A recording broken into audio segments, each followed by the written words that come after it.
Alright, hi there guys. My name is Vance. I'll be you guys' mediator today. I have in front of me kind of what some of the issues are that has brought you guys here today. How things are going to go is we'll just kind of introduce what the issues are, and then we'll get the concerns and the needs all laid out on the table, and we together will come up with a plan as to how we can move forward from here. Does that sound all right? Mm-hmm. All right. So first of all, I would like to just talk briefly about you guys seen the confidentiality agreement, and you guys have both signed off on it. Is there any questions or concerns that are regarding confidentiality? So you guys do understand that it's relative, so if there's anything that is causing any kind of harm to yourselves or anybody else or property, then it is something that I will have to be brought up to the attention of authorities. As well,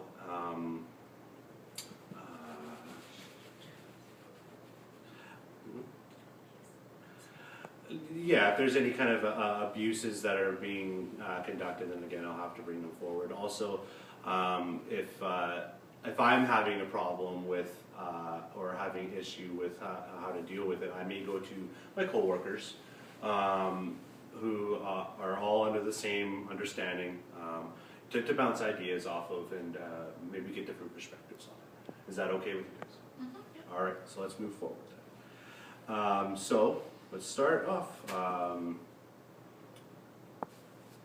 What are the concerns that you bring? Well, I called in last week because I haven't been able to sleep. For weeks, my neighbor's barking dog has been just excessive throughout the night, and it's really affecting my life. Okay. How long has this been happening for? About a couple of weeks. I don't know when she got the dog, but been going on for long enough. Okay. Have you had any contact with your neighbor? No, I've been too scared to confront her about this because I don't know how to handle it. Okay, and so if I can correct me if I'm wrong, from what I understand, your concern is that you haven't been getting any sleep because of this dog that is next door, and you haven't made any attempt to contact the neighbor?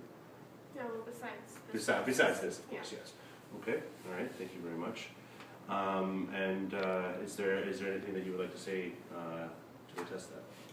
Well, I had no idea that my dog was upsetting you. I have a lot going on. I just lost my spouse, and I haven't really had time to get my dog trained. It still is a puppy, so. Okay. So as it sounds as if you're very starting to feel frustration because of this, as you say, yappy dog, and from as it sounds with you, you're going through through a trauma, and you just really had no idea of what was going on. Okay, just going through the report that has been given to me. So right now, hearing what Carolyn has stated, how does that make you feel? Well, I didn't know. I'm very sorry for your loss. That kind of puts it in a new perspective for me. I still don't think it can go on without the dog barking excessively, but at least I feel a little less angry. Okay. Well, we're making progress here. Redundant, but how does what has just happened here make you feel, and can you elaborate?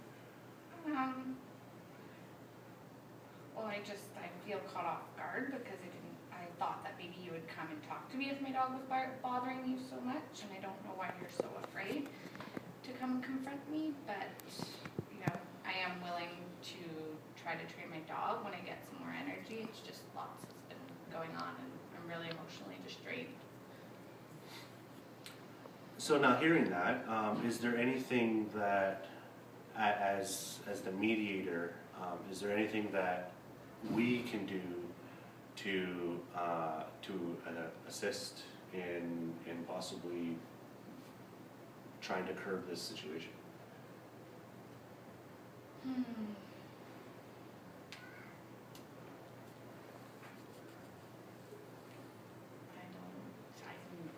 I don't know. I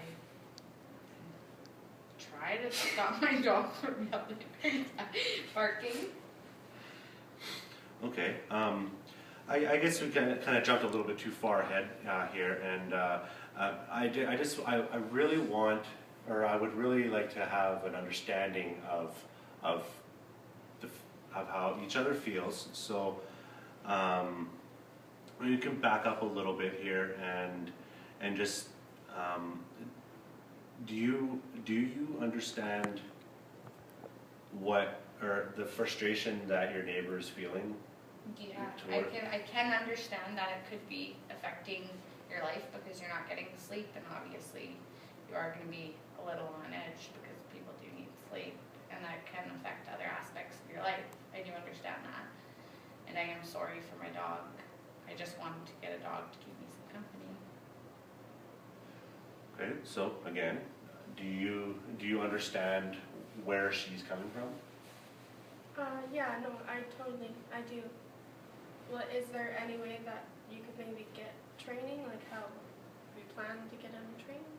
Well, I wanted to do the training myself, but I guess I haven't done it yet, and it is hard to kind of find the energy, so I could look into different avenues of maybe having someone else train my dog, and maybe it going to doggy daycare.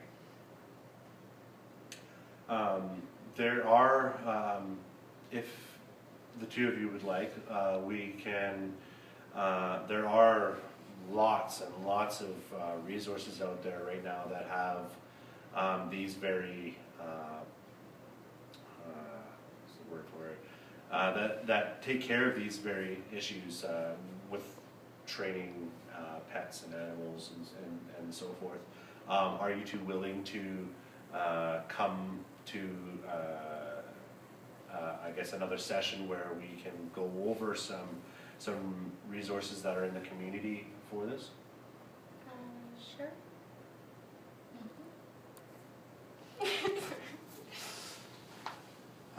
Okay, well, so I guess, is there anything that is stopping, or do you see anything in the future that will be an obstacle for you moving forward that would stop you from maybe accomplishing some training? Maybe finances. I don't really know the price of it, but I am willing to look at all the options available so that I can have a good relationship with my neighbor. Excellent, excellent, okay. Now, is that something that you can agree with? Can you, do you feel like you would be able to I understand that she's going to go forward and try to get some of these training programs for her pet? Do you see that as being a problem going forward? No, as long as the dog stops barking at night. I'm kind of curious to why that behavior continues, so if somebody more professional can examine that, you know. Okay, and again, are you going to be willing to, in this period of time where the pet will be trained and continuing their training, are you going to be acceptable, or sort of understanding in that it's going to take a little bit of time for this dog to become trained? Yeah, as long as it doesn't keep going over excessive amounts of time. Okay. But I can start to work on it. I can start to bring my dog in more, and that might help the barking since he likes to bark when he's outside. Okay. Excellent. Okay. So, as it sits right now, we have developed a very minor agreement, and what that is going to look like is we're going to have another session together and we are going to, and I mean, even if you guys want to on your own leisure, just look up some dog or pet training programs that are out there, and maybe even meet together outside of here, so that when the next session comes, you guys can have some sort of foundation as to where and how the training is going to start and finish. And as well as that, you have, Carolyn, have stated that you're going to try to bring in your dog at nighttime to try to minimize the barking so that your neighbor Alexis can get some sleep during the evening. As well as that, you have also acknowledged that you do understand that this is going to be a timely process, and that as you know, as long as the barking can be maintained to a minimum, that you're understanding of this. So if I can, then please, I'll have my receptionist type up the agreement. It's going to be very informal, and then we'll have it signed, and then we'll come back, say this time next week, to go over what you guys have found and everything that I've found. Does that sound all right? Yeah. All right. Well, thank you very much for coming in. I appreciate it, and let's strive towards a positive ending. Thank you.